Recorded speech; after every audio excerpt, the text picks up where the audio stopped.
दोस्तों, आज आप सुनने जा रहे हैं अमावस्या की व्रत कथा को। हमारे हिंदू धर्म में अधिक मास का महीना पूजा पाठ जप तप दान के लिहाज से बहुत ही खास माना जाता है।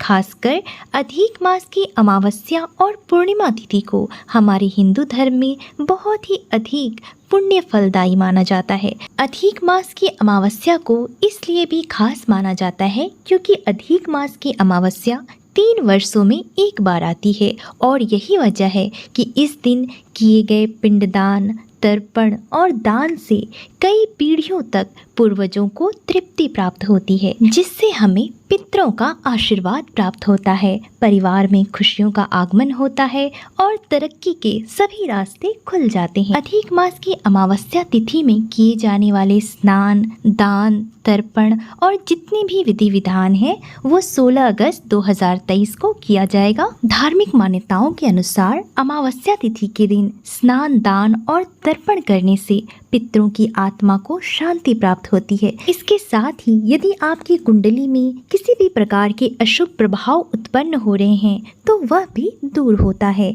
आज के दिन पितरों का तर्पण करने के लिए किसी बर्तन में जल, दूध, काला तिल, शहद और जौ मिलाकर पीपल के पेड़ में उसे अर्पित करें। इसके बाद ओम सर्वपितृ देवताभ्यो नमः मंत्र का जाप करते हुए पीपल पेड़ की परिक्रमा करें।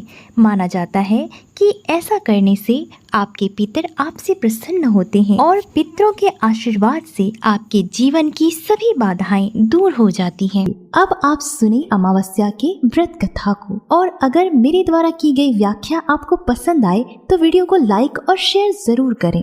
अमावस्या की कथा के अनुसार कांचीपुर नामक नगर में देव स्वामी नाम का एक ब्राह्मण रहता था।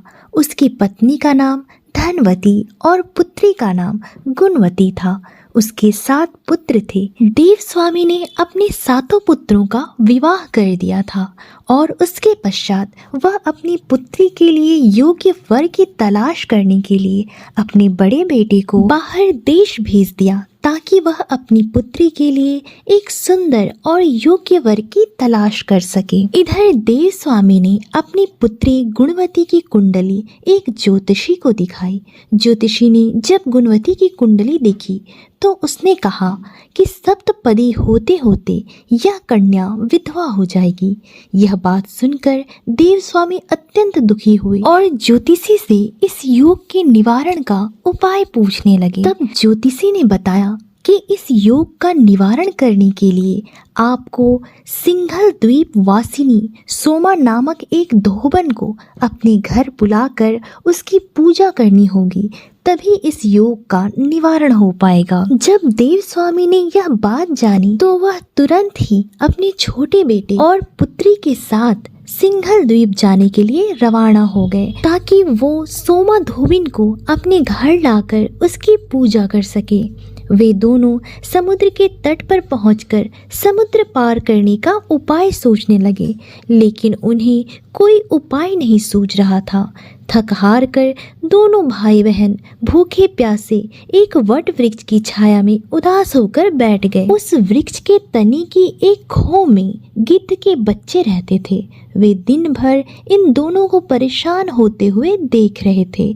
शाम को बच्चों की माँ उनके लिए कुछ आहार लेकर आई और उन्हें खिलाने लगी, लेकिन गिद्ध के बच्चों ने कुछ नहीं खाया और अपनी माँ से कहा, इस वृक्ष के नीचे आज सुबह से ही 2 भूखे प्यासे प्राणी बैठे हैं, जब तक वो नहीं खाएंगे हम लोग भी नहीं खाएंगे। बच्चों की बात सुनकर उनकी माँ गिद्धिनी को दया आ गई और उसने दोनों प्राणियों को देखा और उनके पास जाकर कहा, आपकी इच्छा मैंने जान ली है, आप लोग भोजन करें।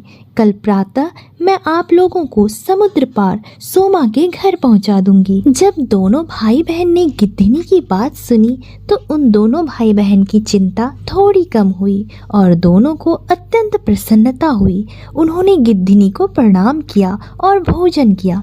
प्रातः होते होते गिद्धनी ने उन्हें सोमा के घर पहुंचा दिया। वे दोनों भाई बहन पास के ही जंगल में झोपड़ी बनाकर रहने लगे। उन्होंने यह निश्चय किया कि वे अपनी सेवा से सोमा को प्रसन्न करेंगे। वे दोनों प्रतिदिन सुबह अंधेरे में ही उठकर सोमा का घर झाड़ पोंछ कर लीप पोत दिया करते थे। और जब सोमा हर रोज इतने ढंग से अपना घर लिपा पोता एवं साफ सुथरा देखती तो उसे बहुत आश्चर्य होता।